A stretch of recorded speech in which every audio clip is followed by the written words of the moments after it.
Bem, boa noite a todas e todos. Mais um evento do LUPA, né, o nosso grupo de pesquisa Lugares e Patrimônio. Hoje nós vamos conversar com o professor Paulo Garcês, que será apresentado pelo Marcelo de Paiva, também um lupista, né? Antes de eu passar a palavra para o Marcelo, o Raul vai falar um pouquinho do que é o LUPA, esse evento que ocorre mensalmente. Bom, Youssef, obrigado Paulo pela presença. Como eu te falei, é um prazer poder dividir a mesa com pessoas e pesquisadores que escreveram os textos que nos formaram, então isso é ao mesmo tempo um grande prazer, uma grande responsabilidade. Então espero que o evento, as lives do LUPA estejam cumprindo com essa responsabilidade de difundir o conhecimento, não só o que nós produzimos dentro do grupo de pesquisa, mas o conhecimento que circula e do qual nós nos apropriamos para realizar as nossas análises. O grupo ele surgiu esse ano, é um grupo relativamente novo, né, com base na Universidade Federal de Goiás, mas que reúne pesquisadores em nível de doutorado, mestrado e iniciação científica na graduação em várias universidades e faculdades ao redor do Brasil.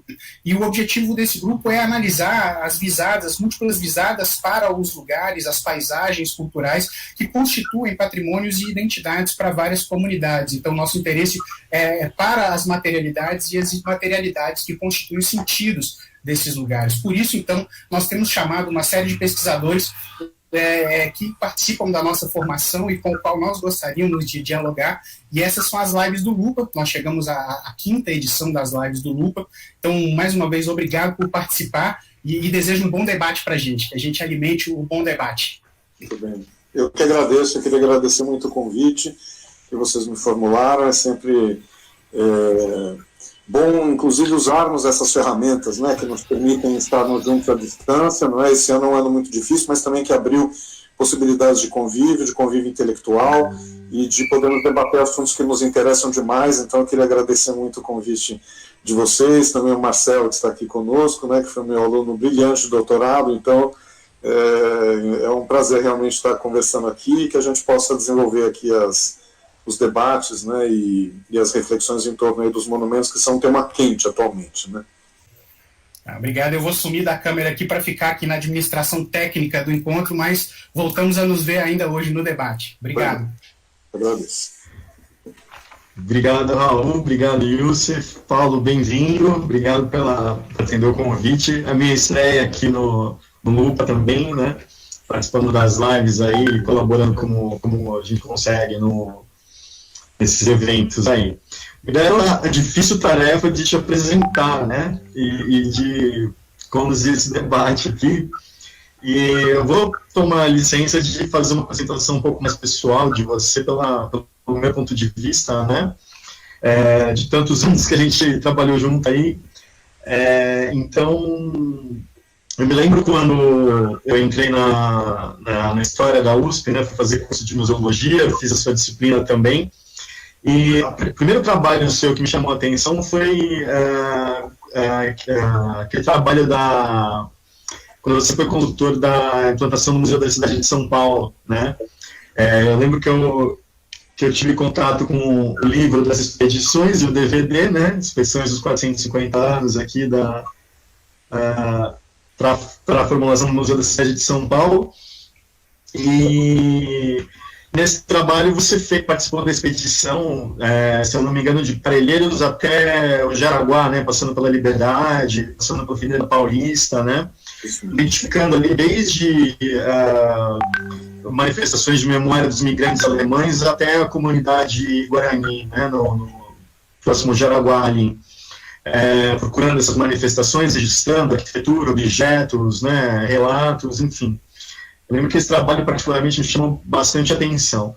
Na sequência, eu lembro que quando eu comecei como estagiário do Museu Paulista, a gente foi na exposição que você ajudou a conceber, né, dentro do projeto Terra Paulista, uma exposição bem grande ali no Sesc Pompeia, em que você já traz, né, as raízes étnicas da formação do Estado de São Paulo e tudo, e também o seu texto no livro do capítulo de Trajetórias Contemporâneas, né, em que você fala das iniciativas de preservação do patrimônio ali aqui no estado de São Paulo, desde as políticas federais, passando pelas estaduais, até algumas iniciativas municipais ali, que inspirou muito minha pesquisa de mestrado, né? E depois dos anos que a gente esteve juntos ali no Museu Paulista, que eu trabalhei, né, como estagiário, depois como técnico, em que você foi curador, você é curador, né, do museu até hoje, e me lembro do esforço que foi, né, daquela movimentação toda nos bastidores do museu para inaugurar a exposição do Imagens que Criam uma História, em que você vai trabalhar com a discussão das representações do Bandeirante, né, no Museu Paulista, pelas obras de arte, pelas pinturas, né, e o papel do museu na consagração dessa figura, né, que hoje está no centro das polêmicas, pelo menos aqui no Brasil, né, em decorrência aí do assassinato do George Floyd e dos protestos que tiveram como alvo monumentos de colonizadores e escravistas, né. E esse assunto vem te acompanhando, né, ou você vem perseguindo os bandeirantes há algum tempo já, né, e aí eu destaquei alguns artigos que você escreveu sobre esse assunto, né, além do projeto de pesquisa que você continua levando, né, do Imagens que Criam História, exatamente com esse objetivo. Então, você vai do Museu Paulista ao Parque do Ibirapuera, né, nas suas pesquisas. Então, eu destaquei o artigo aqui, o Parque do Ibirapuera, Construção da Identidade Paulista, nos Anais do Museu Paulista, de 99, esse artigo. Nas Matas, um pose de reis, a representação de bandeirantes e a tradição retratística da monarquia europeia, na revista do IEB, em 2007.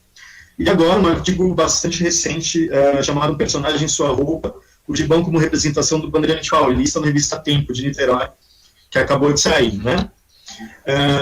Só para fechar a sua apresentação, queria lembrar, né, que você foi considerado como EFA, nosso público, é importante isso, seu papel como membro do Conselho de Preservação do Estado de São Paulo, que você continua sendo editor dos Anais do Museu Paulista, e docente dos programas de pós-graduação da Faculdade de Arquitetura e Urbanismo da USP, da FAO, e do programa em Trindades de pós-graduação em museologia, também da USP.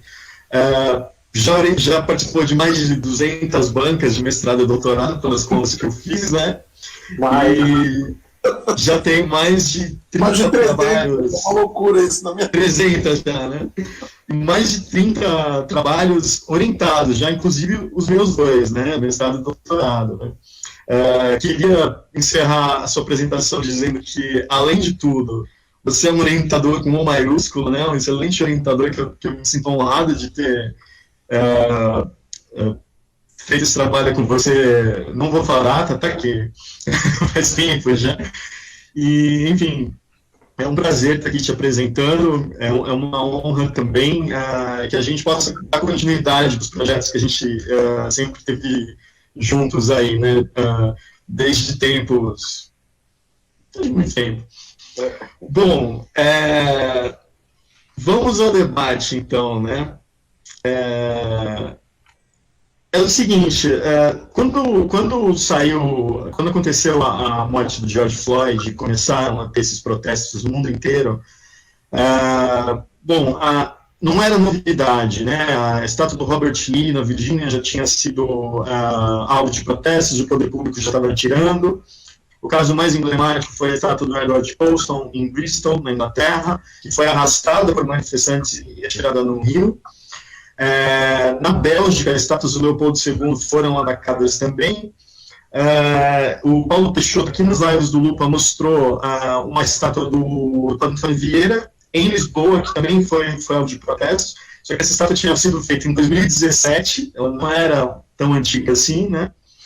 E aqui no Brasil, o Monumento às Bandeiras no Parque do Ibirapuera já foi alvo de diversos protestos e manifestações, inclusive dos Guarani, mas também quando o Congresso começou a discutir uma PEC para mudar as regras de demarcação das terras indígenas e quilombolas, né? E também, eu lembro que os alunos da Escola Estadual Fernão Dias, do bairro de Pinheiros, chegaram a cogitar mudar o nome da escola porque ela homenageava um bandeirante, enfim. E aí a gente começa a pensar nessa memória glorificada dos bandeirantes que a gente tem aqui, e a gente vê esses monumentos, né, o monumento às bandeiras no cartão postal da cidade do Parque Ibirapuera, Avenida dos Bandeirantes, Rodovia dos Bandeirantes, Rodovia Raposo Tavares, Rodovia Anhanguera, Rodovia Fernão Dias, né? A gente vê que essa iconografia, essa imagem dos bandeirantes como heróis estão muito presentes, especialmente no nosso estado, né?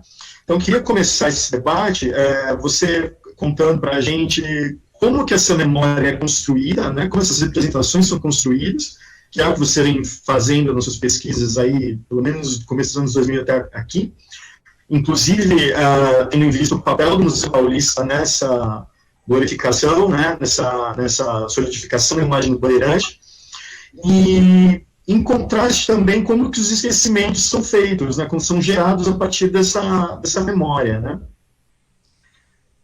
Por favor.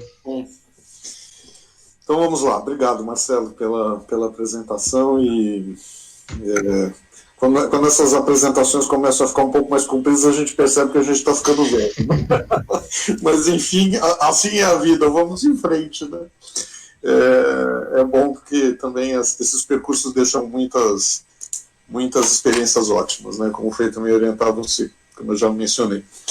Então, e aprender também muito com o seu trabalho, né? Que foi uma experiência ótima, realmente.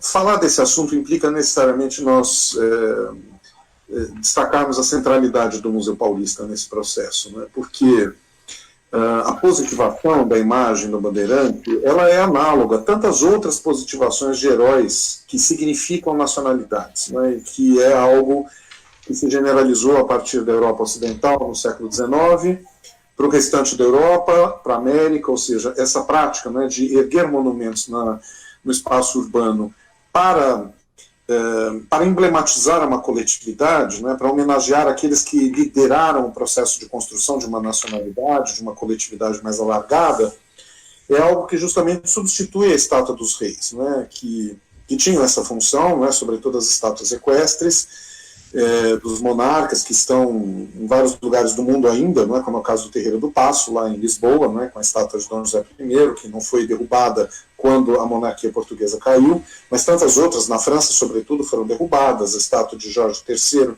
em Nova York, perdão, né, que foi um dos emblemas maiores, né, da independência dos Estados Unidos, ou seja, essa ideia, não é, de materializar personagens, né, faz parte da história do Ocidente, isso veio desde Roma, mas, enfim, no século XIX adquiriram realmente essa situação, né, de marcar a construção das identidades coletivas a partir também da marcação do espaço urbano.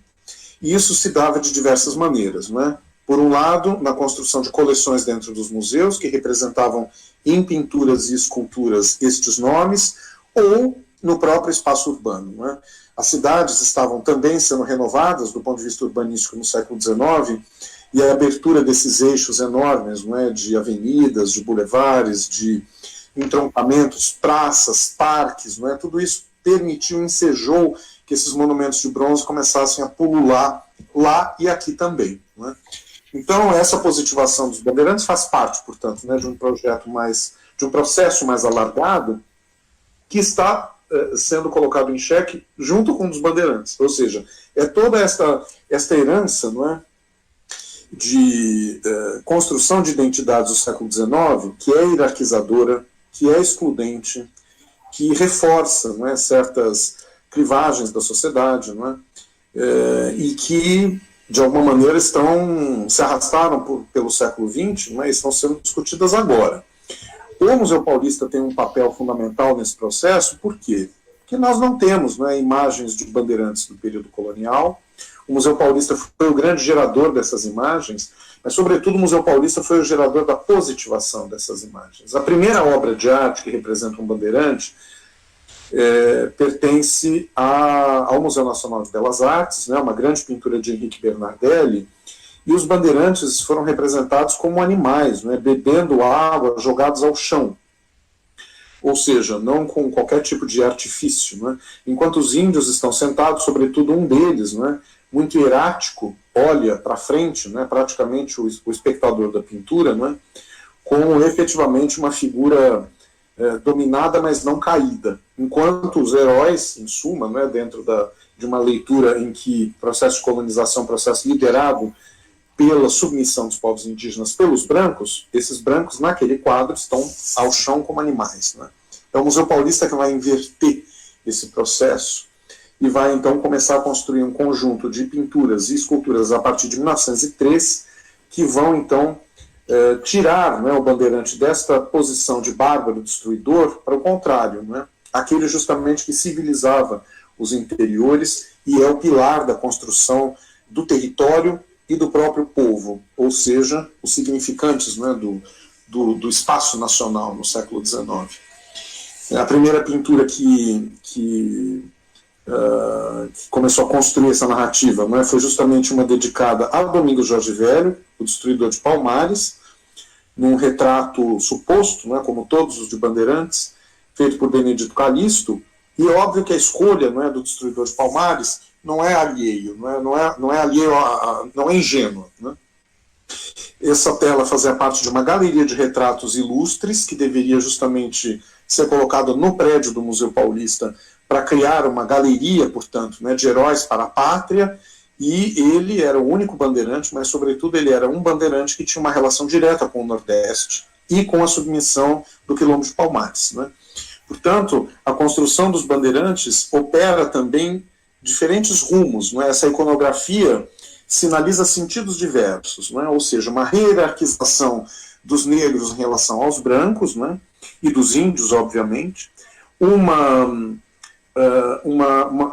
um reforço também pela fisionomia dessas esculturas e pinturas de uma herança luso-brasileira, né? De uma herança portuguesa nesses conquistadores, porque eles são justamente figurados como brancos, quando grande parte deles eram mestiços, né? Portanto, isso está associado a teorias raciais do século XIX, do começo do século XX, de embranquecimento da população e de embranquecimento dos próprios heróis.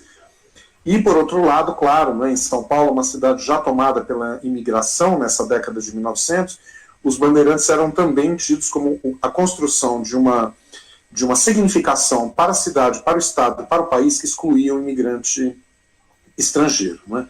Portanto, essa positivação lança, não é, tentáculos hierarquizadores para diversas dimensões da sociedade de então, e a partir dessas pinturas e esculturas que serão produzidas com mais intensidade para o centenário da independência, não é, para justamente decorar espaços do museu, como o hall e a escadaria de honra, mas também serem utilizados nas exposições da seção histórica do museu, que cresceu enormemente para as comemorações do centenário.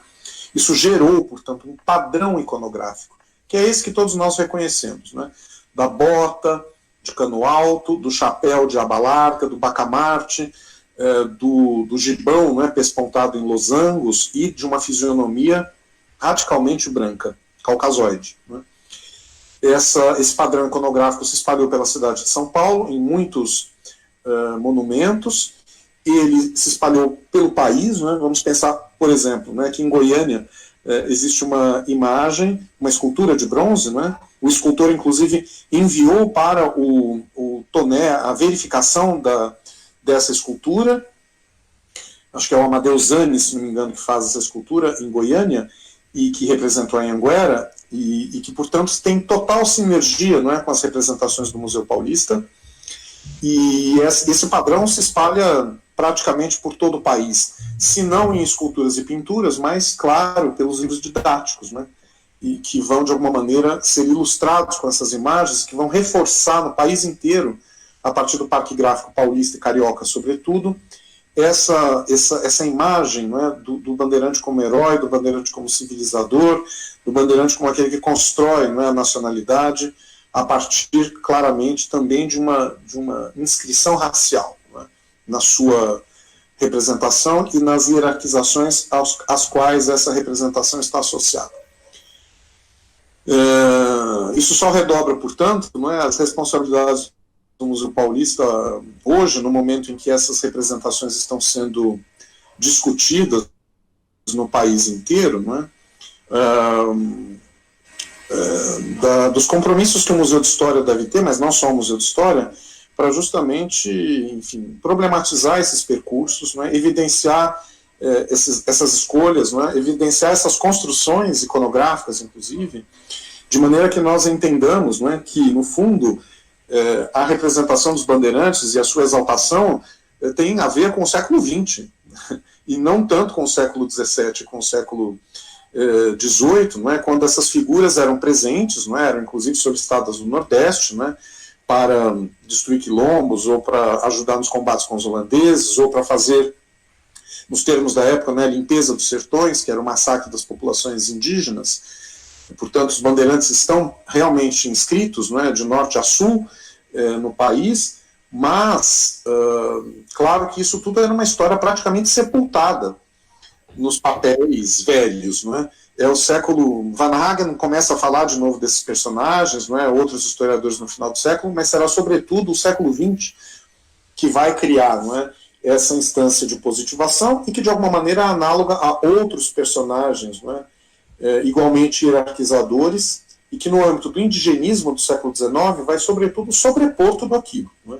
Os índios que no pensamento romântico foram cogitados, né, na literatura, na pintura, na escultura, também como base dessa construção de nacionalidade. Aqui em São Paulo, esse processo será absolutamente enterrado, não é, por uma inversão desse papel para figurações de brancos, não é, e de homens, claro, não é, mulheres nunca.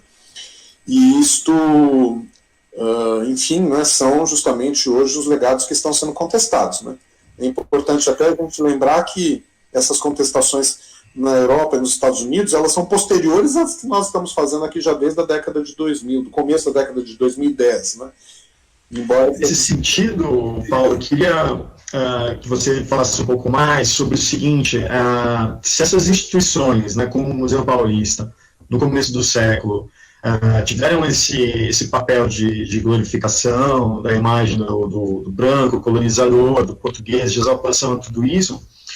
Dos anos 80 para cá, com o processo de democratização, com o movimento negro, o movimento dos indígenas, né, que tem um grande protagonismo na Constituinte, enfim, começou a ser posto na pauta política, o papel dessas instituições estatais também muda.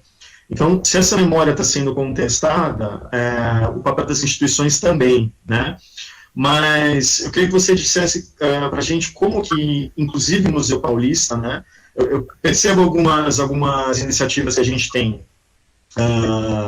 O Museu Paulista com essa reconsideração da linha museológica desde da gestão do Piano nos anos 90, né, os acervos, a ressignificação dos acervos, a gente perdeu o Museu Nacional, que, se não me engano, tinha coleção de artefatos ameríndios, a maior coleção de artefatos ameríndios da América do Sul, né?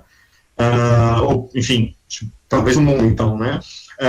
Teve a abertura do Museu Afro, enfim, no campo do patrimônio, vários municípios já têm reconhecido templos de religiosidade de origem africana, enfim.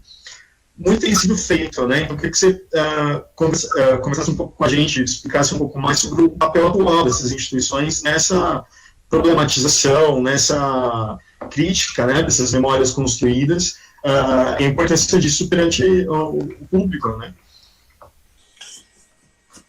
Acho que, enfim, nós não temos como escapar de novo de assumirmos um papel importante nesse processo, né, que não está sendo de forma nenhuma, eu entendo, gerado por nós, né, contestação propriamente dita, mas, enfim, os museus guardam acervos, né, e, de alguma maneira, os museus são, pensando os museus em primeiro lugar, né, eles são repositórios. Aqui em São Paulo, durante várias situações aqui, eu li ou escutei, ou mesmo em debates, né, não, vamos tirar os monumentos e colocar no museu. Como se o museu fosse, afinal de contas, a expiação dos pecados da sociedade, né? E como se quando eu colocasse no museu o problema estivesse resolvido. Não, perdão, né? Eu tenho lembrado, os problemas começaram nos museus, não teremos nós o lugar a resolvê-los, porque a gente que construiu, né, essa significação complicada, né? Portanto, de alguma maneira nós estamos no centro, porque mantemos essas imagens, mantemos as coleções, né? No caso do Museu Paulista, a figuração dos bandeirantes é uma figuração que está no hall e na escadaria do museu, né, ou seja, e tem uma centralidade no próprio prédio que é tombado pelas 3 esferas de poder, e que nós não podemos tirar essas esculturas, né, do espaço, até que se determine o contrário, por uma modificação dessas normativas. Portanto, há que se entender o que fazer com essas coisas, né? E é por isso que eu tenho dito, né, nas situações em que eu fui chamado a debater esse assunto, que não me satisfaz a ideia de que retirar coisas resolva o problema, né? Eu, num país que escamoteia tanto o racismo, né, isso já está detectado há várias décadas, que está sendo revista a ideia de uma democracia racial no Brasil, né, como uma construção ideológica de larga escala, a partir dos anos 30, os monumentos justamente explicitam esse racismo, né? E claro que eles dão a ver aquilo que quase nunca nós damos a ver. É diferente dos Estados Unidos, né, em que nós tínhamos uma legislação de exclusão racial que até a década de 60, em vários estados, proibia inclusive o casamento entre brancos e negros. Nos Estados Unidos, né, o racismo é extremamente explícito, e talvez aquela sociedade não queira e nem precise de tanta explicitação mais, na medida em que as coisas estão caminhando criticamente já há várias décadas no sentido de um fortalecimento dos direitos civis e da tomada de consciência de todos esses problemas. Acho que no Brasil nós estamos muito distantes dessa situação. Então eu entendo que esculturas racistas no espaço urbano devem ser utilizadas para que nós entendamos o racismo que permanece na nossa sociedade. Ali, no caso do Monumento às Bandeiras, em São Paulo, por exemplo, né, uma obra de Victor Brecheret, que é um dos símbolos da cidade de São Paulo, brancos, negros, índios e mamelucos estão ali, esculpidos em granito Mauá, aliás, retirado da Grande São Paulo, né, como era o desejo, né, de ter a pedra nacional, a pedra local para representar esses personagens, mas de uma maneira completamente hierarquizada, em que as pontas do monumento, os brancos lideram, na outra ponta os negros empurram, junto com índios. Ou seja, esta situação, ela tem a ver com o período colonial, sem dúvida, mas acontece que esta obra é do século XX, e ela foi inaugurada em 53. Portanto, reificar, né, essa hierarquia de povos formadores no Brasil é algo que diz respeito ao século XX, sobretudo. Aquele monumento é um monumento do século XX. Né? E eu, muitas vezes, vejo essas discussões dos monumentos recaírem sobre os personagens, sobre o Borba Gato, sobre o Fernão Dias, sobre o Bartolomeu Bueno. Não, para mim, interessa mais justamente discutir o século que gerou isto, e não o personagem que ali está, porque, afinal de contas, este é o principal problema. Né? O ato de celebrar personagens é que cria realmente a discussão na sociedade, e não o personagem em si, que repito, ele estava sepultado em papéis, até que ele tivesse se materializado em tintas, em pedras, em metais, e que isso realmente tivesse ganhado uma significação para a sociedade. Né? Portanto, a discussão dos monumentos é algo que diz respeito, sobretudo, para a minha perspectiva, ao século XX. E nessa situação entra todo mundo. Entram os museus, entram os órgãos de patrimônio, entram as autoridades municipais, de hoje e de antes, que ensejaram esses monumentos no passado e que hoje evitam, digamos, tratá-lo patrimonialmente, a partir de textos, a partir de soluções mais contemporâneas, não é? QR Code, seja lá o que seja, a partir de painéis expográficos, a partir de outros monumentos até, que se quisesse colocar próximos para sugerir uma confrontação, não é, dessas evocações de memória. Ou seja, são muitos caminhos, não é, para tornar esses monumentos base de uma reflexão para a sociedade. Não é? Eu penso, não é, que a derrubada, não é, dos monumentos, a criação de cemitérios de monumentos, como a União Soviética fez já nos seus estertores, a Rússia é cheia desses cemitérios, não é, assim como parte da Europa Oriental, isso é uma possibilidade. Não é? fazer um cemitério de estátuas equestres do General Lee, nos Estados Unidos. Pode ser, assim, uma coleção infinita, não é? Mas, enfim, o monumento saiu da rua, mas ele vai continuar em outro lugar. Nós estamos transferindo o problema. Ele continua, a não ser que eu resolva fazer um ato, aí sim, visceral, que é fundir a estátua e sumir com ela, né? Mas ainda assim ela permanecerá nas fotos, né? Eu me encantei realmente com uma proposta do Bansky, né, esse artista plástico contemporâneo, que propôs que a estátua de Bristol fosse recolocada, não em prumo, mas lá em cima do pedestal, caindo, com personagens de bronze no chão e uma corda de bronze puxando. Ele propunha, então, que a derrubada do monumento se tornasse um novo monumento. O que eu acho realmente sensacional, né? Para que a gente coloque as coisas para discutir. Isso não foi feito em bronze, mas foi feito num cartoon que ele desenhou e que acho que é sensacional, não é? Afinal de contas, são esses gestos contemporâneos que precisam também ter centralidade, a discussão de tudo isso, né?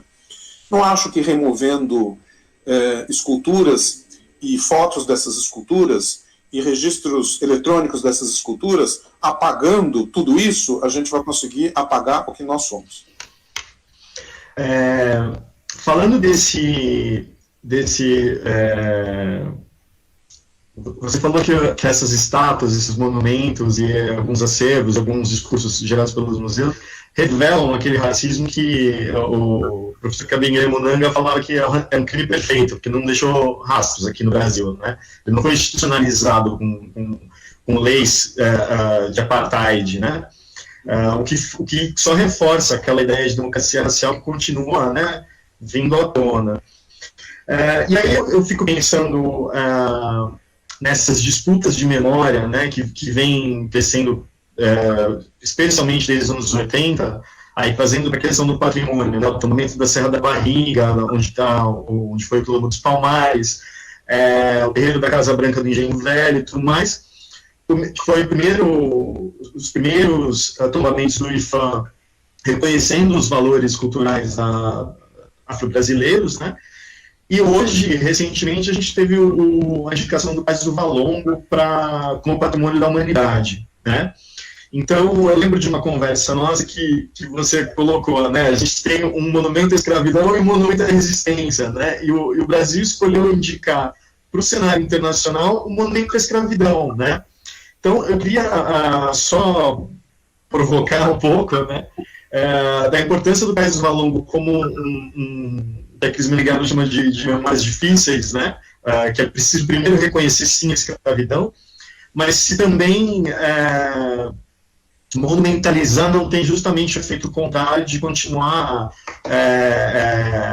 reforçando a questão da submissão, da opressão, quando a gente tinha esses outros exemplos possíveis de resistência, de uma cultura valorizada, de uma sobrevivência, enfim, que nada mais emblemático disso do que um quilombo, né?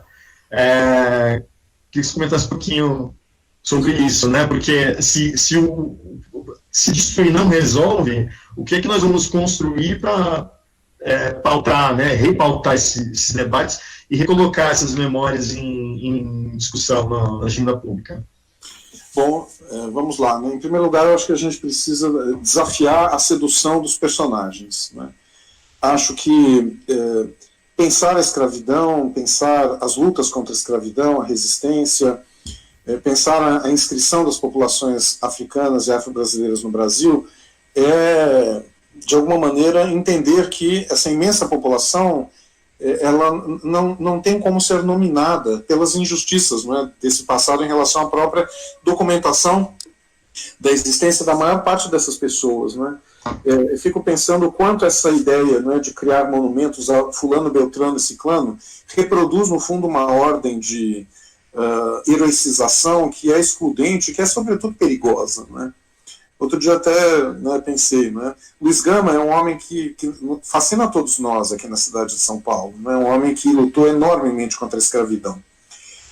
Mas nós não sabemos nada sobre os comportamentos de gênero do Luiz Gama, pelo menos por enquanto, né? Como é que ele era em relação às mulheres, por exemplo, né? Né? De repente ele pode ser X, mas a gente não sabe ainda do outro lado. Né? Nós somos seres contraditórios, né? E somos seres muito incoerentes muitas vezes. Né? Então eu acho que sempre que colocamos alguém no pedestal, nós estamos regularmente retirando qualquer discussão desse personagem.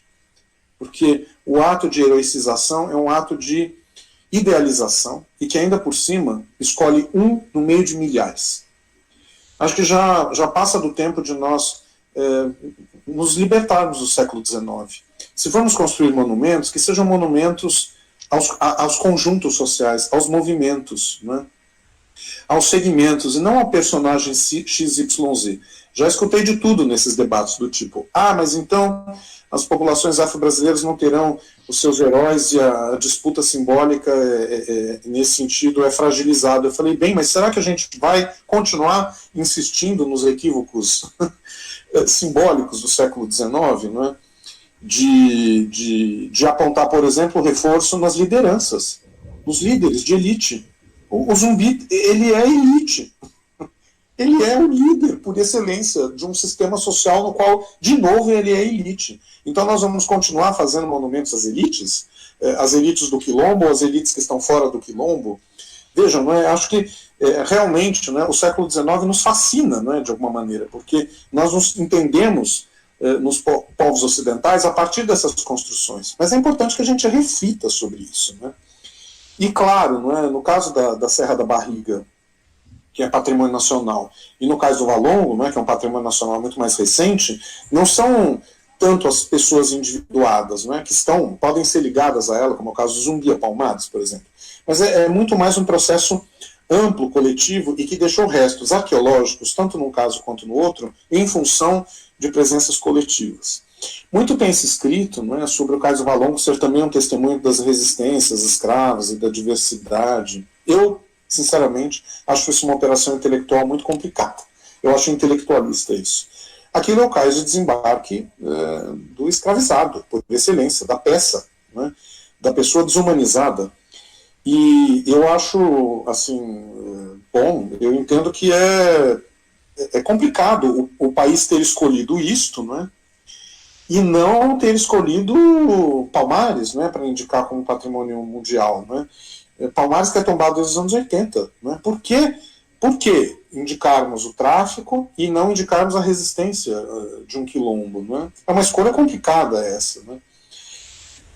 Enfim, né, acho que a própria área portuária, né, de novo, né, há um frisson em torno do cais, quando para mim, muito mais importante, para mim é a favela atrás, né, justamente o Morro da Favela, a que deu o nome para todas as outras no país, o Morro da Providência, em que as populações largamente afro-brasileiras se concentram ali desde a década final do século XIX e que, de alguma maneira, significa a inscrição na cidade, em primeiro lugar, a inscrição cultural na cidade, porque nós sabemos que é das favelas cariocas que se tem os maiores bens culturais reconhecidos no Brasil de enorme impacto, que é o samba, e as escolas de samba, que estão ligadas também ao processo de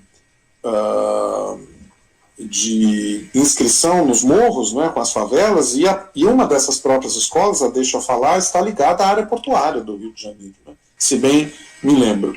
Portanto, por que o cais, né?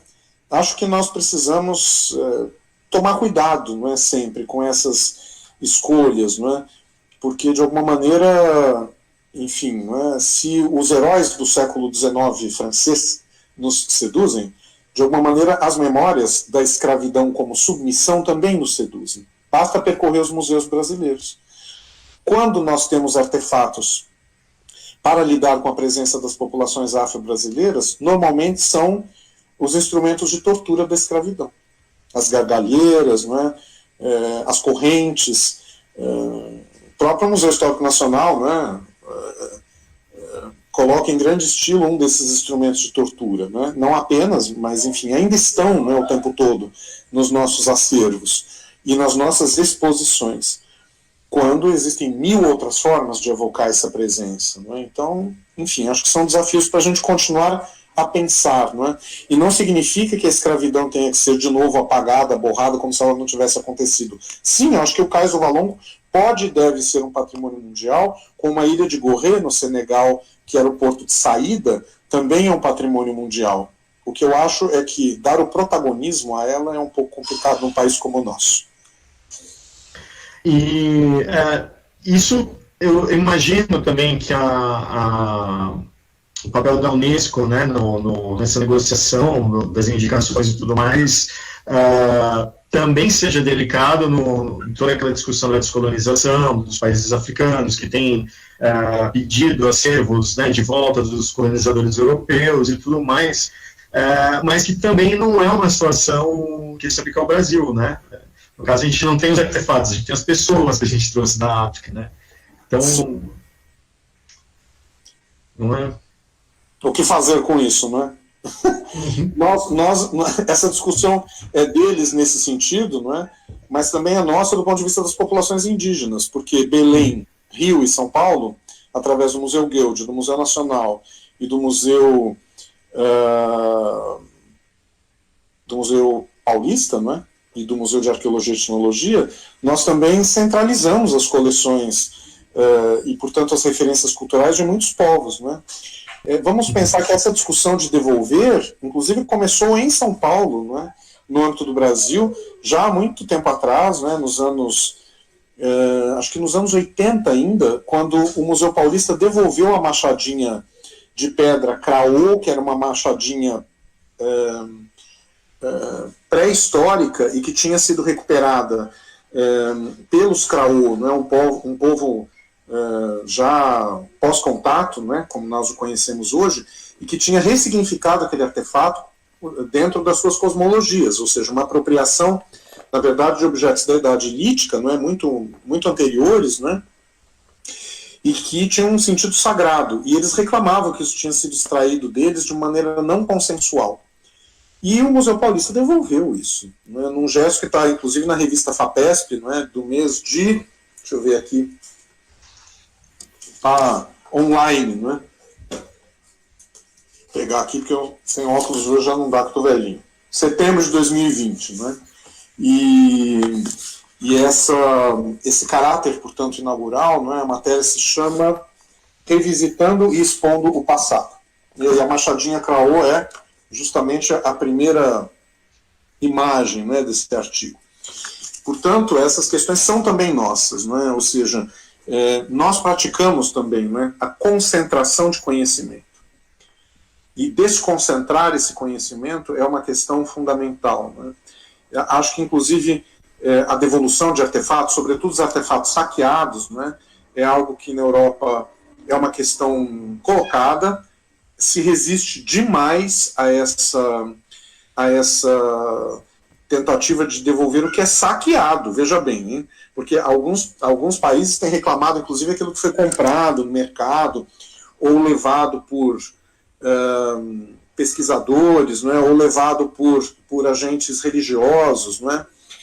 E, enfim, ou simplesmente comprado, porque a Europa também produzia máscaras desde a década de 10, porque os cubistas divulgaram a fascinação por isso, e eles começaram a produzir para a Europa também, né? Então, acho que essas são questões delicadas, não é? Eu lembro de um caso, pelo menos no Brasil, que até foi alvo de um prêmio Cultura Viva há alguns anos atrás, que era uma coleção, acho que salesiana, ligada aos bororos, do Mato Grosso. Essa coleção estava na Itália, né, na sede dos salesianos, pelo que eu me lembro também na Itália, e essa coleção voltou, por decisão dos salesianos e por um acordo com as populações que um dia eles se dedicaram a cristianizar e que acabaram fazendo um museu com esses acervos de volta no Mato Grosso, né, e transferindo também o que é muito importante, que é a expertise de conservação desses artefatos, né. Muitos na Europa e na África dizem, essa questão de devolver, não devolver porque nós não saberemos cuidar, é uma outra forma de racismo, né? Não vamos simplificar as coisas, né? Cuidar realmente é algo muito complicado, sobretudo para acervos que têm 150 anos, 200 anos, que permaneceram em climas que nada tem a ver com os climas tropicais de onde vieram. Portanto, não é uma responsabilidade dos países transferirem o conhecimento para a manutenção disso, não é? Assim como apoiarem financeiramente museus, capacitação de profissionais, apoiar a construção de prédios. Né? Resolver essas chagas não é algo que se faz simplesmente devolvendo coisas, como resolver outras chagas não se resolve, do meu ponto de vista, derrubando outras. Né? Uhum. Paulo, só mais uma questão, antes de eu passar para o Yusuf e para o Raul, se eles quiserem fazer algumas perguntas também, que a gente está chegando daqui a pouco em 1 hora de conversa. A profissão de historiador foi regulamentada, e agora? Qual que é o papel que a gente tem a desempenhar nessa crítica, nessa revisão, né, nessa reflexão sobre os movimentos públicos, sobre essas memórias em disputa, sobre as demandas do movimento social, dos movimentos sociais, sobre as memórias que dialogam com as suas identidades e com suas agendas políticas, enfim. Como é que a gente fica nessa história toda e o que a regulamentação da profissão vai trazer de consequência para a nossa situação aí? Enfim, né, nós somos profissionais sobre o tempo, não é? E sobre as representações do tempo, né, pretéritas e da interpretação desses restos todos, né? Dos vestígios, portanto. Essa situação, não é, da maneira como os historiadores se compreendem epistemologicamente hoje, não é, em que a inscrição da produção do conhecimento no presente é determinante, não é, para aquilo que nós fazemos e dizemos, não é, e escrevemos e curamos nas instituições, não é, e preservamos também nas instituições, coloca realmente a nossa profissão numa situação muito potencializada, não é? Eu que tenho 52 anos, não é? Quando eu comecei a trabalhar, nos primeiros estágios que eu fiz nessa área, na década de 80, não é? Quando a Constituição estava sendo promulgada, eu já era estagiário, Deus, né? Não gosto nem de pensar nisso. Mas, enfim, o historiador era chamado para resolver datas, para fazer cronologias, não é? Ou seja, a nossa profissão, não é, ela se sofisticou muito, não é, ao longo da segunda metade do século XX, e ela nos colocou, certamente, numa das grandes questões, o papel central, né, da nossa disciplina para a discussão da construção das identidades e das formas de poder, não é, e dos aparatos simbólicos. Portanto, não é,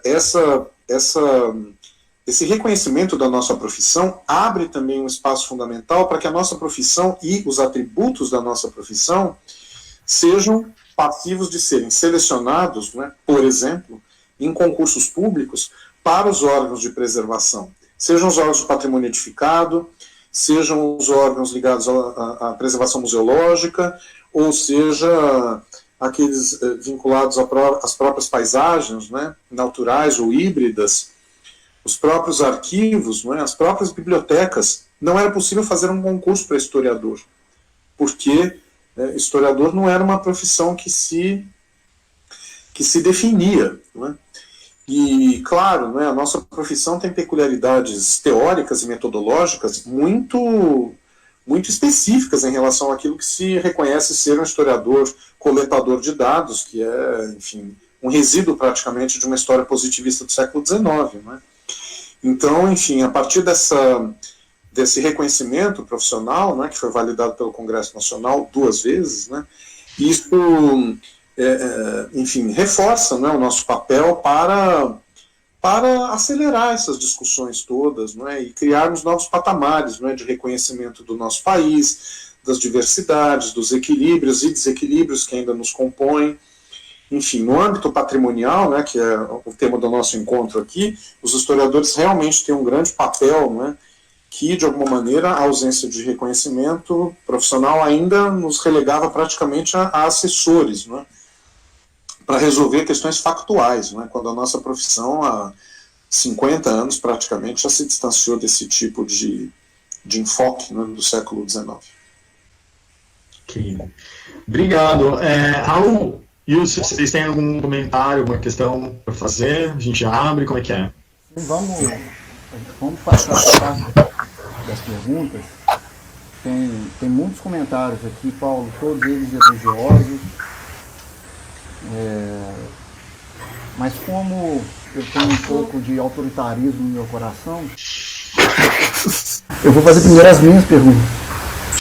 Olha o cara. Não, tô brincando. É para dar tempo pro pessoal fazer mais perguntas. O pessoal ainda tá um pouco tímido, mais comentários. Eu tô aqui registrando as perguntas que vocês estão fazendo no bate-papo do YouTube e passo pro Youssef. Então, continue a mandar as perguntas. Paulo, você se importa a gente fazer rodada de 3 perguntas, 2 perguntas? Não, de forma nenhuma. Vamos lá. Então, a primeira pergunta é qual é a simbologia, se há simbologia no fato da estátua de Anhanguera de Goiânia ter sido um presente de paulistas. A segunda, me apoiando na fala do Marcelo sobre a profissão, o ofício historiador, queria que você falasse um pouco do patrimônio como objeto do historiador e linkar essa questão com o fato, se a gente buscar as ementas das faculdades de História das universidades federais brasileiras, a gente vai encontrar em pouquíssimas delas esse tema como objeto, né, de estudo. Por que isso? Né? Que dificuldade é essa dos historiadores estudarem patrimônio histórico? E, por fim, você como curador, se nós viajarmos pelo país, pelos museus do país, os museus antropológicos principalmente, visitarmos suas reservas técnicas, né? Pensarmos naqueles antropólogos do início do século XX que construíram esses acervos, né? Até onde o curador exerce curadoria e a que momento é que ele começa a exercer a curatela. São essas minhas questões. Obrigado, viu, Paulo? Oba, eu que agradeço. Em primeiro lugar, para você ter me ajudado aqui com a minha memória, porque eu troquei o Amadeu Zani pelo Armando Zago, mas vamos combinar que os dois são A e Z, né? E os dois escultores, os dois fizeram bandeirantes. Acho que até vou escrever sobre isso. Deve ter alguma coisa cabalística aí nesse AZ. Enfim, né, acho que esse presente tem tudo a ver, né, com uma visão das elites paulistas que enxergava, o próprio Toné é o melhor exemplo disso, Tocantins, Goiás, Minas, Rondônia, Mato Grosso do Sul, usando as denominações atuais, contemporâneas, né? Paraná, Santa Catarina e Rio Grande do Sul, como São Paulo. Numa das salas de exposição do Museu Paulista, dedicada à cartografia, né, o Toné colocou numa parede praticamente inteiro um mapa das expedições bandeirantes, né, um mapa das rotas das expedições bandeirantes, mas o dado que mais se destacava, né, nesse mapa era o contorno da capitania de São Vicente, antes dos desmembramentos, para mostrar que, afinal de contas, quase tudo no país era paulistânia, né, e aquilo que não era, o Toné fez questão de reforçar. Então, no final da escadaria de honra, ele colocou a retirada do Cabo de São Roque, para dizer que os bandeirantes estavam na luta contra os holandeses, né. O Raposo Tavares, obviamente, está no canto, né, no canto esquerdo da entrada do museu, né, olhando, né, em mármore o oeste, porque foi a partir do périplo dele, né, que os tratados do século XVIII reconheceram a fronteira luso-espanhola, né, ocidental, ou seja, não é, para essas elites paulistas, né, esses estados eram parte de São Paulo do ponto de vista histórico, não é? E certamente esta inscrição, não é, dos personagens bandeirantes fazia parte, portanto, claro, né, da construção e da manutenção desta ideia de um raio de influência paulista. Né? Não é à toa que a estrada que vai para Goiás chama Anhanguera. A estrada que vai para o oeste se chama Raposo Tavares. E a estrada que vai para Minas se chama Fernão Dias. Ou seja, né, é São Paulo, de alguma maneira, atingindo esses estados, né, a partir justamente da memória fundacional desses estados, que é sempre, o tempo todo, lembrada como atribuída aos paulistas. A escadaria do Museu Paulista tem 6 esculturas de bandeirantes, representando o quê? Minas, Goiás, Mato Grosso, Santa Catarina, Rio Grande do Sul e Paraná. Naquela ocasião, os 6 estados que tinham se desmembrado de São Paulo. Né? Não há outros estados, são esses. Né? Portanto, essa associação é direta. Né? E eu espero que alguém já tenha escrito, né, sobre isso, né, sobre esse gesto, esse presente. Se não escreveu, é um tema sensacional. Né? E se escreveu, vocês me mandem, por favor, porque eu queria ler. Né? Porque, obviamente, essa exportação, portanto, né, da iconografia dos bandeirantes tem muito a ver com São Paulo e aí, ponto e vírgula, tem muito a ver com as elites locais desses lugares, que de alguma maneira acolhiam isso. Né? É importante que, no caso de Goiás, por exemplo, né, a gente rastreie que até a década de 20, até a década de 30, muito segmento das elites dirigentes de Goiás eram ligados aos velhos povoadores paulistas, e a gente vê isso inclusive nos sobrenomes de membros dessas elites goianas, não é, que estão ligados aos sobrenomes paulistas. No Mato Grosso isso acontece até hoje. Né? Há políticos Taques, né? Há políticos Pires, há políticos Leme, que são descendentes. Né?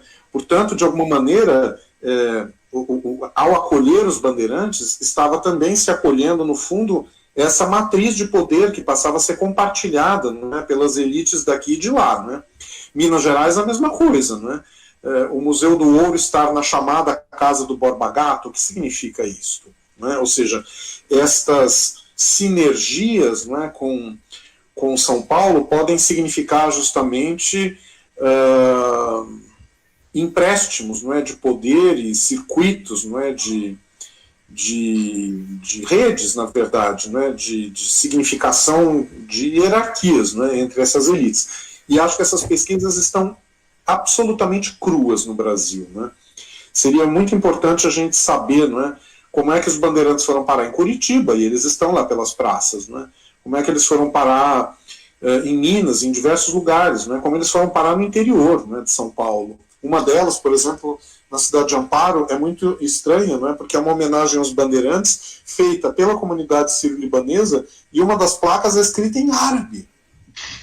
Mas, não é, de alguma maneira, a professora Maria Isaura Pereira de Queiroz já nos auxiliou num texto fundamental dela, né, que para mim é importantíssimo, uma socióloga aqui em São Paulo, da USP, em que ela justamente mostra que a partir da Revolução de 32, o bandeirante, que era um designativo dos quatrocentões, né, dos descendentes dos povoadores, passa a ser significado para todos aqueles que têm o espírito das bandeiras, ou seja, a conquista, a fortuna, né, e os imigrantes, claro, né, sobretudo os bem-sucedidos, podem se identificar, não é, com eles sendo os novos bandeirantes, né, os neo-bandeirantes. E essa rotação dela é extremamente importante para a gente entender certas coisas. Né? Por exemplo, o fato de que a Rede Bandeirantes, né, a Band, né, que hoje está mais eclipsada, né, mas a Band é de uma família libanesa. Né? E essa palavra é adquirida, né, por um grupo que nada tem a ver, em tese, com esses contingentes anteriores. Portanto, os bandeirantes eles são muito plásticos, estão em qualquer lugar, né? Eles podem servir a essas roupagens. Né? Quanto ao patrimônio nos currículos, eu acho que a minha geração, então, era pior ainda, né? Porque a minha formação em patrimônio tinha que ocorrer quase que integralmente fora do departamento de História. Era só o professor Upiano, Bezerra de Menezes, e a professora Marlene Suano, que tinham, no âmbito do Departamento de História da USP, proximidade com essas questões. Né? Então eu fiz muitas disciplinas na Faculdade de Arquitetura e Urbanismo, na Escola de Comunicação e Artes, né, a disciplina de Museologia, com o professor Zanini, porque não havia como realizar essa formação dentro das grades. E não me espanta que isso esteja até hoje, Youssef, porque, enfim, isso é difícil, né? Nós não nos enxergamos nesses lugares, né?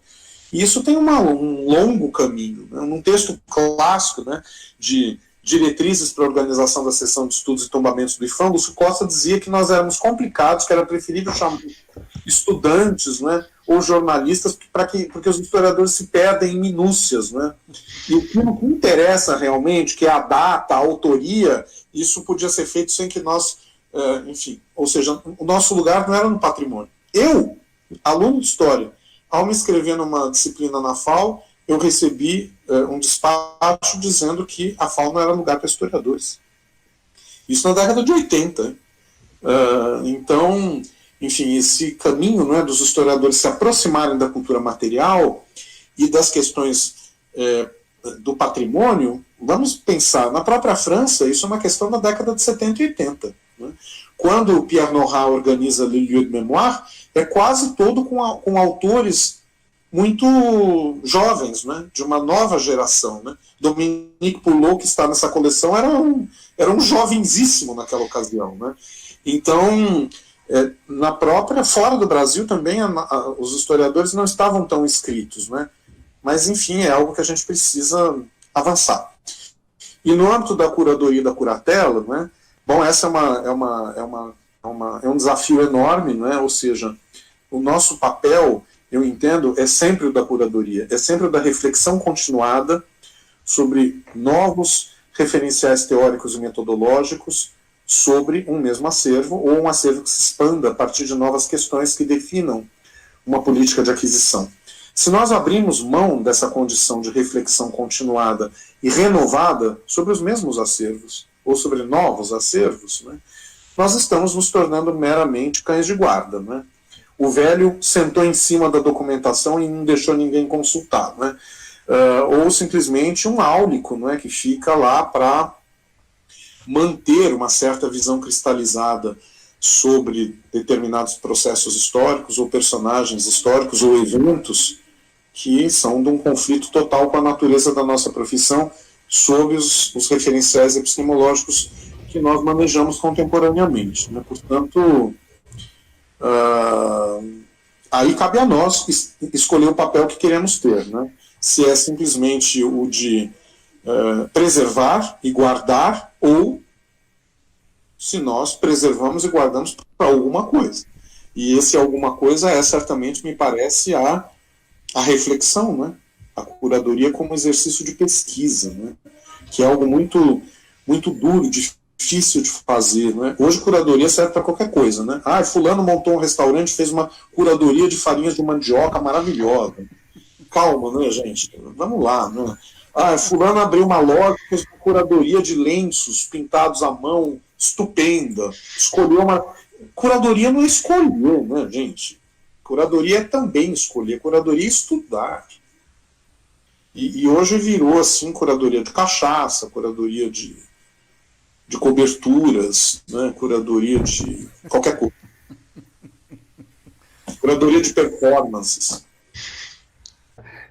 Eu vou fazer primeiro a pergunta que eu tinha anotado aqui, porque eu acho que ela tem a ver com a segunda pergunta, que eu já adianto que é do Marcos Manuel, mestrando da UEG, mas a primeira questão que eu acho que tem a ver com a segunda, e é um pedido para que você falasse um pouco, se você acredita que nessa abordagem sobre o Bandeirante, a centralidade da narrativa sobre o Bandeirante, se você visualiza a importância do ideário nacional do período da ditadura civil-militar, né, da ideia de bandeirantismo da ditadura civil-militar e das várias comemorações que a ditadura fez em torno do 60º da independência do Brasil. Né.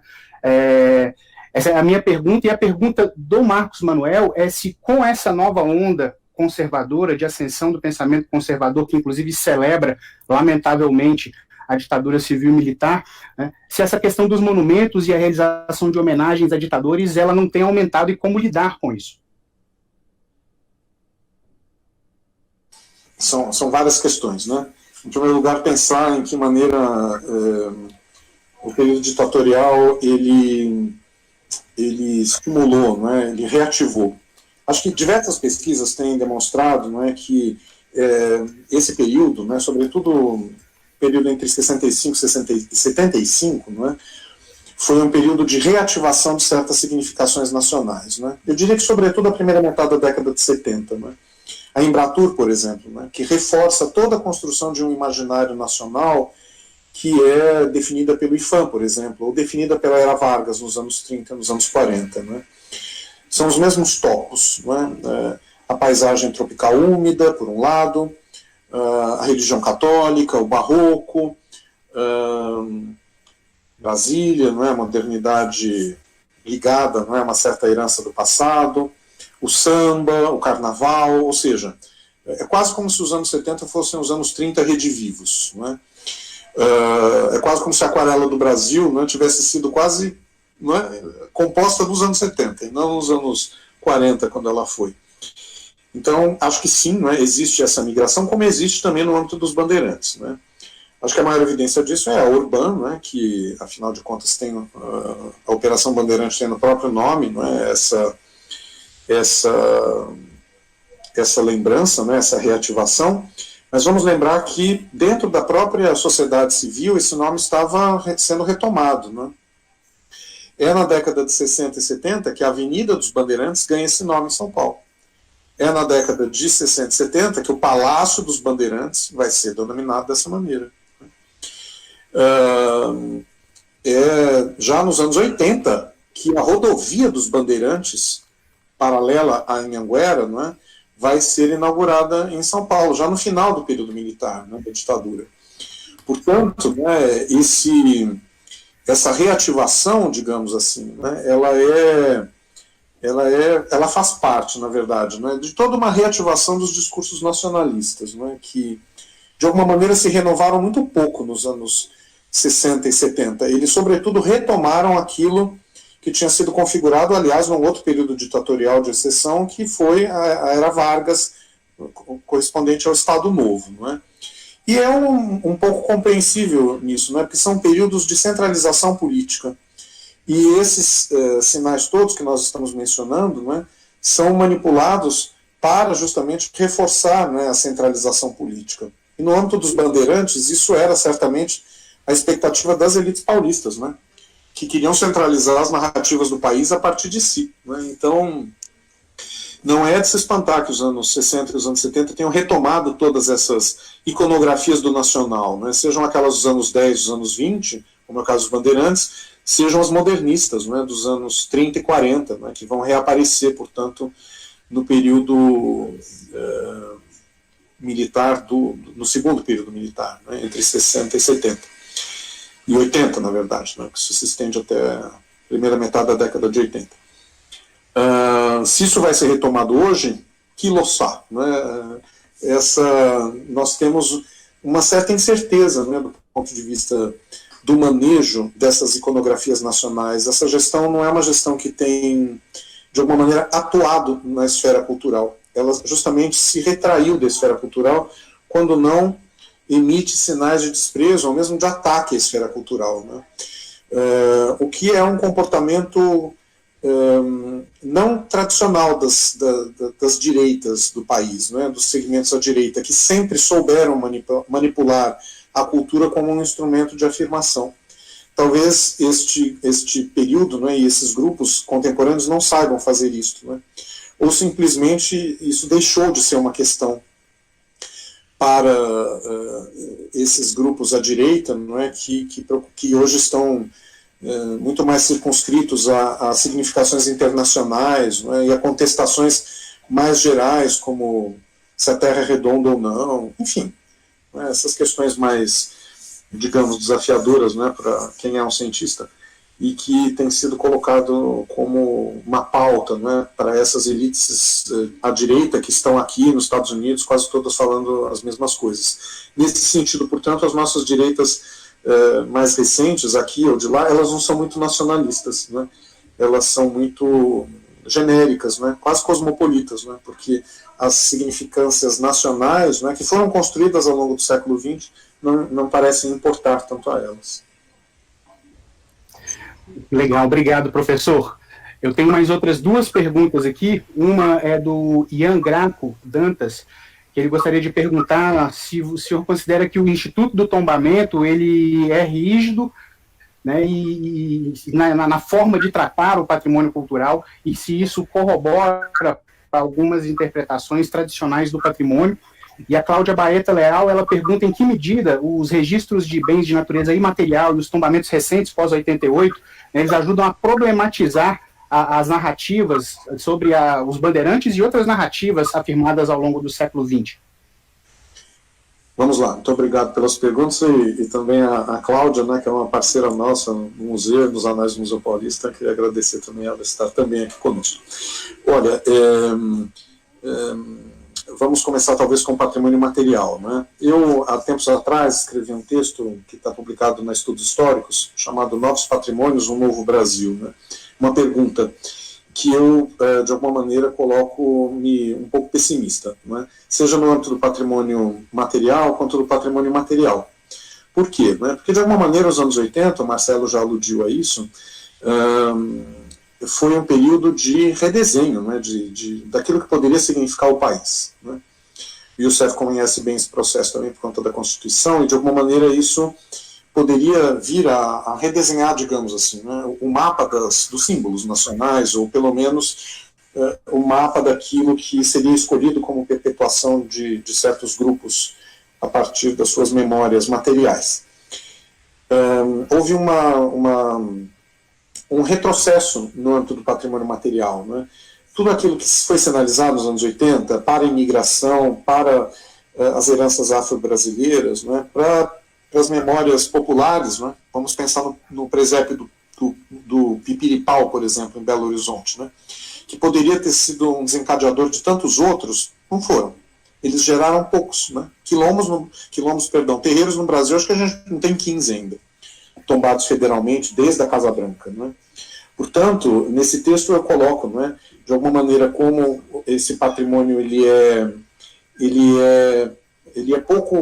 pouco desafiado, né? Mesmo nos anos 2000, durante a gestão Lula, nós vemos um perfil, né, e na gestão Gil, né, como o Marcelo prefere, que eu acho que ele tem razão, a gente tem essa ampliação do estoque patrimonial, mas ainda assim um estoque muito, muito conservador diante de uma certa matriz do que é o Brasil, muito luso-brasileiro. No âmbito do patrimônio material, né, de alguma maneira ele poderia ser a expiação dessas culpas, e eu acho que a gente se comporta um pouco dentro nesse sentido, né? Então o papel do patrimônio material seria compensar, né? Seria uma política compensatória do Estado. E aí a possibilidade das heranças indígenas se manifestarem, das heranças, enfim, populares, seja o que isso signifique, ou das heranças afro-brasileiras, por exemplo, né? E aí, com efeito, aconteceu isto, né? Mas também aconteceu, nessas escolhas, algo de alguma maneira semelhante à trajetória do patrimônio material, né? Por exemplo, imigrantes estão praticamente excluídos. Não há, até o momento, que eu saiba, um bem vinculado ao patrimônio material preservado, não é, registrado, ligado à imigração. Ou seja, é quase como se nós ainda tivéssemos uma agenda dos anos 30, das 3 raças formadoras. Porque são as heranças portuguesas, indígenas e africanas que estão ali inscritas. Não é possível nós continuarmos sendo assim, se até na presidência da República nós temos uma sequência já de presidentes ligados à imigração, né? Uma descendente de búlgaros, o outro de árabes e agora um italiano de origem, né? Ou seja, será possível que a gente vai arrastar até quando, né, as 3 raças fundadoras, né? Por outro lado, nesse texto também destaco, não é, que, de alguma maneira, as heranças indígenas estão sobretudo inscritas no norte, as heranças africanas no nordeste, e as heranças portuguesas un peu partout, não é? São elas que definem o coletivo brasileiro, né? É o grande Portugal. Não é? E será que é isso mesmo? Não é? As populações indígenas estão em todos os lugares. Do ponto de vista da autodeclaração religiosa, a maior proporção de praticantes de religiões afro-brasileiras está no Rio Grande do Sul, não está na Bahia, para o meu espanto, né? Por outro lado, quem construiu os palácios, ou refez os palácios em Salvador, foram imigrantes italianos, né? As óperas de Belém e de Manaus são italianos. E índios estão em todos os lugares, não é? Aqui em São Paulo nós temos áreas indígenas já de longa data reconhecidas, né? Os índios são em parcelas pequenas, mas estão inscritos, né? Inclusive nos nossos acervos na USP, não é, desde o século XIX. Portanto, não é, acho que nós estamos com alguns ganhos, não é, no sentido de refletir, mas ainda... Gente, a construção da nação é uma praga, não é? Porque ela começa no século XIX e nos define, não é? Como é que nós vamos deixar de ser também o que a gente aprendeu a ser? Né? Esse é um processo, reinventar-se, não é? É um processo bem complicado, não é? Embora a Constituição diga, não é, que nós temos que preservar as heranças dos povos formadores, mas essas heranças não são de forma nenhuma preservadas de uma maneira equilibrada. E acho que esses desequilíbrios se perpetuaram no patrimônio imaterial, não é? De outro jeito, não é? E é claro que de alguma maneira avançou-se, não é, na preservação dos legados indígenas, legados africanos ou afro-brasileiros, mas sempre dentro de uma circunscrição que eu acho que repisa certas maneiras de entender o Brasil muito tradicionais, né? Sem falar nos imigrantes. A primeira pergunta eu me esqueci, perdão, você pode me ajudar, Raul? Sim, é a respeito da configuração do instrumento do tombamento, e se não seria tradicional demais para dar conta da incorporação dessas novas discussões a respeito dos monumentos e da materialidade da memória. Bom, ele, como todo instrumento legal, ele é rígido, não é? Ele atende a uma determinação normativa e, portanto, ele é pouco ambicioso, na verdade, né? O tombamento impede o quê? A destruição e a descaracterização de um bem, só isso, né? Só que só isso é muito, não é? Se isso já traz problemas enormes para a gestão do patrimônio tombado, eu digo a gestão cotidiana, né? De vida nas cidades, do que eu posso fazer com a minha casa, de como é que eu posso ressignificá-la, de como é que eu posso pintar minha fachada que eu não posso pintar da cor que eu quero. Ou seja, se o tombamento já tem uma dimensão difícil, digamos, no gerenciamento, não é?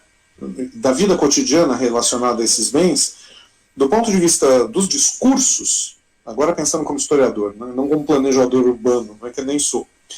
Do ponto de vista dos discursos que os bens tombados colocam, são obviamente listas complicadas porque elas são rígidas. E isso, de alguma maneira, não é, se esgueira também para o patrimônio material. Né? De tempos em tempos, né, pelo que me lembro são 10 anos, os bens registrados precisam ser reavaliados para ver se as populações os mantêm ou se mantêm dentro daquilo que foi o padrão do registro. Né?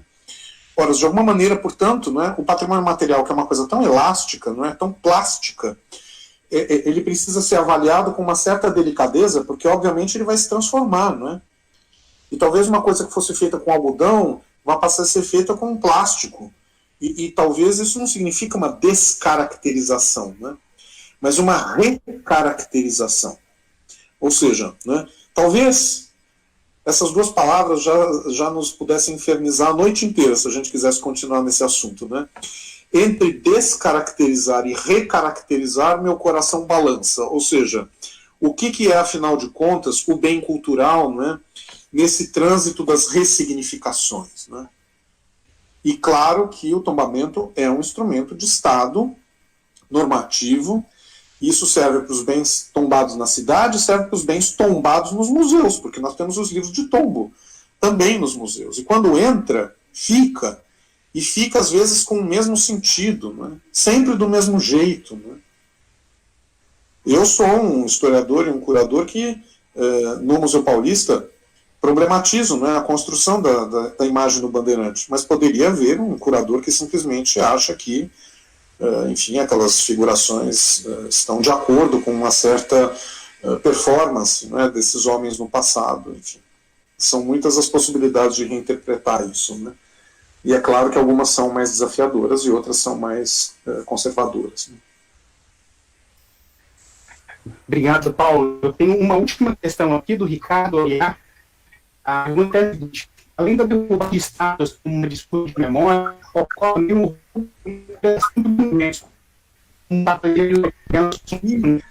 Está cortando muito, Raul. Sua voz está bem falhando aqui. Falhou? Falhou. Voltou. Mas agora vocês me escutam tranquilo? Sim. Agora sim. Deu um magnetismo aqui cósmico na região aqui e cortou. Vamos lá, vou repetir a pergunta, tá? Você tem Varginha? Se tiver em Varginha é perigoso, hein? Não, eu estou um pouquinho longe, mas pode ser que as reverberações tenham chegado até aqui.